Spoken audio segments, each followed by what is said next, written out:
भ्राताश्री। आयुष्मान भव। प्रणाम भाभिश्री। आयुष्मान भव विदुर जी। अनुज विदुर, हाँ भ्राताश्री। प्रणाम करते समय तुम्हारे स्वर कंपन से तुम्हारे हृदय का हर्ष छुपाए नहीं छुप रहा था। हाँ भ्राताश्री, आप ठीक कह रहे हैं। जीवन इतना जटिल हो चुका है कि थोड़े से हर्ष का आभास होते ही स्वर में कंपन पैदा हो जाती है। तुम बहुत प्रसन्न लग रहे हो। हाँ भ्राताश्री, मैं बहुत प्रसन्न हूं। समाचार ही इतना हर्षदायक है कि यदि आप भी सुनेंगे तो गदगद हो उठेंगे। अच्छा, क्या पांडवों ने क्षत्रिय धर्म की परंपरा तोड़ दी है? क्या उन्होंने युद्ध क्रीड़ा में भाग लेने से इनकार कर दिया है? यदि ऐसा है तो सचमुच ही यह शुभ समाचार है विदुर। नहीं भ्राताश्री, पांडव तो दूत क्रीड़ा के निमंत्रण को पहले ही स्वीकार कर चुके हैं, और फिर उनसे क्षत्रिय धर्म को तोड़ने की आशा कैसे की जा सकती है? तो फिर क्या शुभ समाचार लेकर आए हो? भ्राताश्री, उनके घर में एक बालक ने जन्म लिया है। कुलवधु मौरवी ने एक बालक को जन्म दिया है। पुत्र भीम तो अब दादा और आप और मैं तो परदादा बन गए हैं। यह भी कोई शुभ समाचार हुआ विदुर? शुभ समाचार क्यों नहीं हुआ अरे पुत्र? मौरवी का पुत्र हमारे वंश का पहला परपौत्र है। यह तो बड़ी प्रसन्नता की बात है। और इस प्रसन्नता का श्रेय भी देवकी नंदन को ही जाता है, क्योंकि उन्होंने ही मौरवी और घटोत्कच का जोड़ मिलाया था। माता और शिशु कुशल तो है न विदुर जी? हाँ भाभिश्री, वो सब ठीक हैं।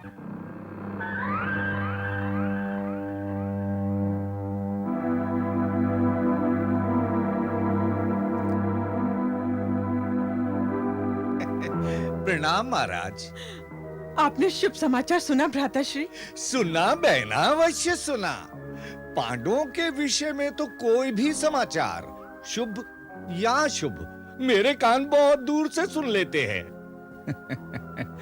विदुर जी, शिशु का नामकरण हो गया क्या? हाँ, बालक के सर पर घने और घूंगर वाले बाल होने के कारण वधु हिडंबा ने उसका नाम बर्बरीक रखा है।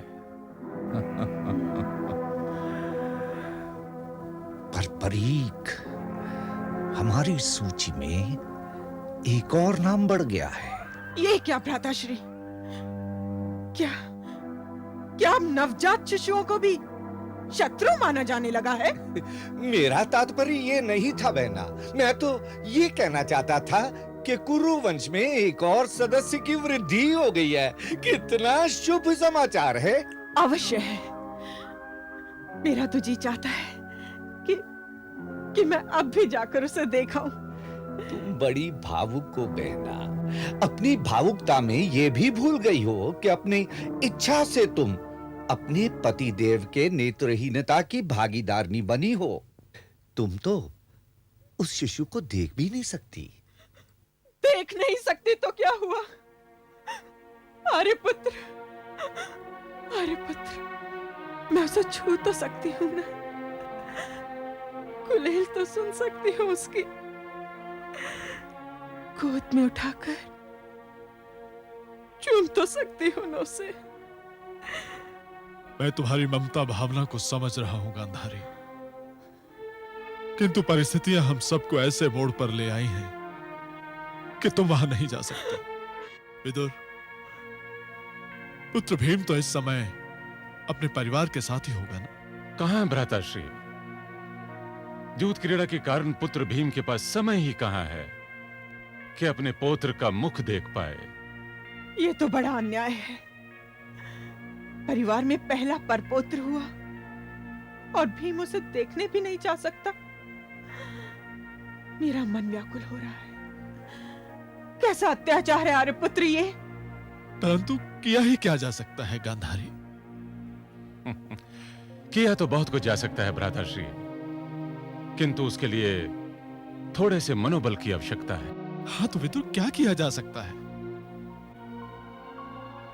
यदि थोड़े समय के लिए द्यूत क्रीड़ा को टाल दिया जाए तो पुत्र भीम भी अपने पौत्र का मुख देख सकता है।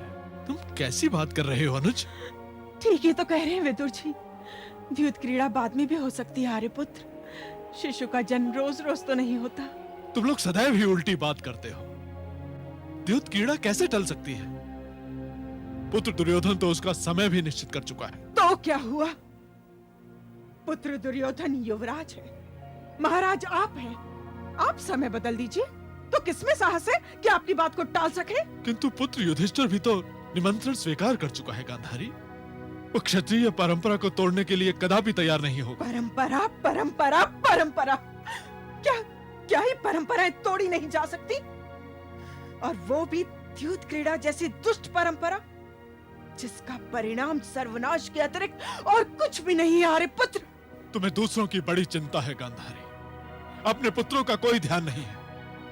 जानती हो, यदि द्यूत क्रीड़ा में बाधा डाली गई तो दुर्योधन आत्महत्या कर लेगा। क्या तुम चाहती हो कि हम अपने पुत्र से हाथ धो लें?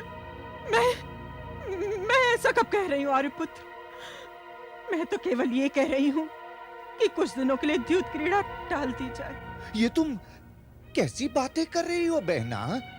द्यूत क्रीड़ा भला अब कैसे टल सकती है?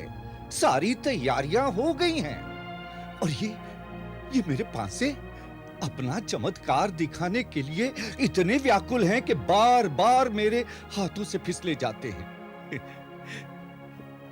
बहना, तुम भी इनका चमत्कार देखोगी ना तो दंग रह जाओगी।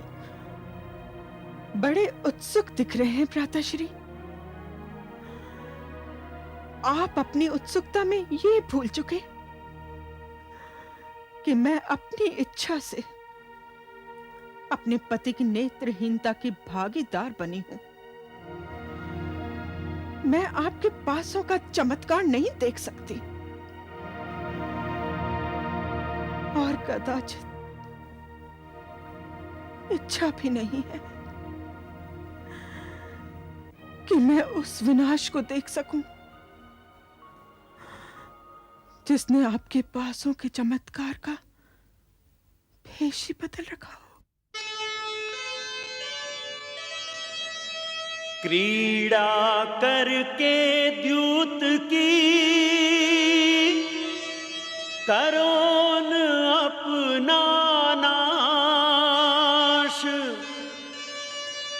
पौत्र जन्म की शुभ घड़ी बने हर्ष उल्लास। आभा